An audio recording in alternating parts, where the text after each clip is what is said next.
All right, what is up, y'all? So you want amazing sleep. Me and my sister like to call it orgasmic sleep. The kind of sleep that when you lay there and you wake up for a moment, you're just like, oh my gosh, this feels so good. And you roll back over and you go back to bed. And when you wake up in the morning, it feels good just to lay there and be like, man, I got some good sleep. The problem is there's so many things that we can and should do for sleep, it can be overwhelming.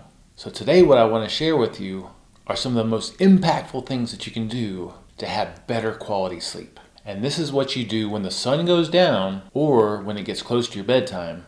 Basically, that means it's time to get ready for bed. Now, I'm going to cover with you some of the educational information beforehand so that you understand why you need to do what it is that I recommend that you do.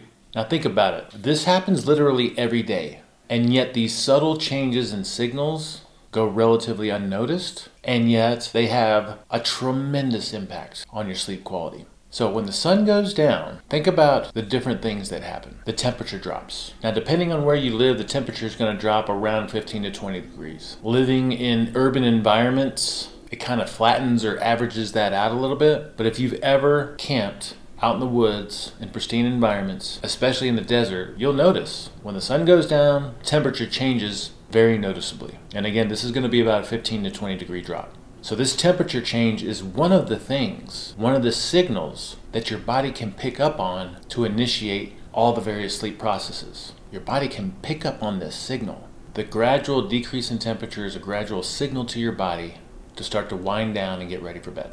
And this happens at an unconscious level, but consciously being aware of it enhances it. Now, also what happens when the sun goes down, obviously, the light shifts. Now, light is going to affect both our visual and also non-visual systems that regulate our circadian rhythms, or this approximate 24-hour cycle of all the different things that happen inside of our body.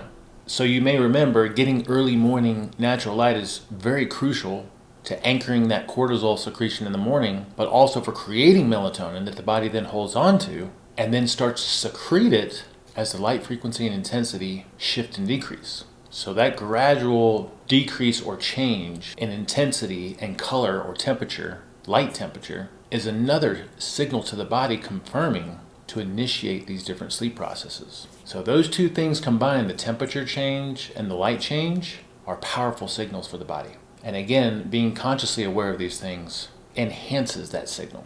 Now, as the sun goes down, your activity levels should change too. Because when you think about it, sunlight is a signal of light and warmth and activity. And because we're diurnal or daytime beings versus being nocturnal, that brightness and warmth is a signal for doing things.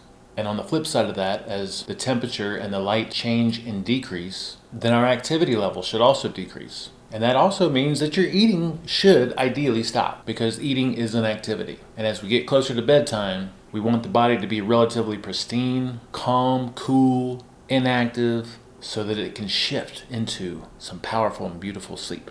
So then the question is what to do. I'm going to go through what's ideal and then give you some suggestions for things that you can consider, because we all have different life situations. So when the sun goes down, or because again, we all have different life situations and work schedules and personal schedules, maybe your bedtime isn't exactly 2 or 3 hours after the sun goes down. So when the sun goes down or about 2 or 3 hours before bedtime, this is what's ideal. First of all, I highly recommend setting an alarm on your phone to remind you of what you got to do. The beautiful thing about alarms is when they go off, even though you know they're going to go off, and even though you may be in a situation where you know you can't do anything about it because you're out and about, when you see that alarm that tells you to start to get ready for bed, or you got 2 or 3 hours before bedtime, you can't unsee that. And so it automatically starts to transition your body into these sleep processes. And mark my words, if you're out and about and you see this alarm, guaranteed you're going to start to feel tired shortly after.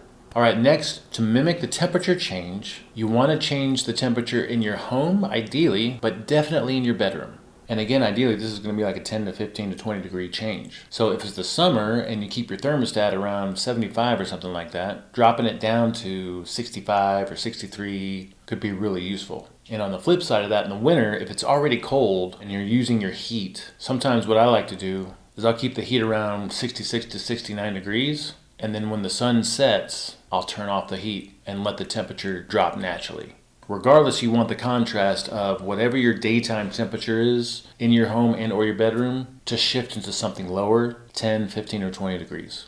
All right, then to mimic the light change, you want to dim the lights in your home. So instead of having all the lights on, only keep on the ones that are absolutely crucial, like maybe some ambient ones. I love the appliance light underneath the microwave over the stove. If you've got dimmers, you can dim your lights. Lamps with lampshades diffuse light a little bit better than overhead lights. So whatever you can do to minimize the lights and to minimize the brightness in your home, that's ideal. You can even get amber colored bulbs, red bulbs. There's a lot of different ways you can experiment with that. But again, the goal is to transition from a lot of brightness to less brightness or minimal brightness.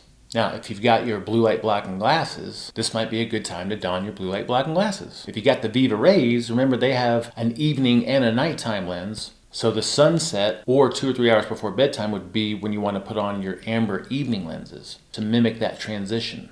Now also, as the sun goes down or 2 or 3 hours before bedtime, you want to finish your last meal. And then I think what's ideal after every time you eat is to do some kind of activity to manage your blood sugar levels. So I always like to go for a walk, or sometimes I'll find some nearby stairs and go up and down the stairs a few times.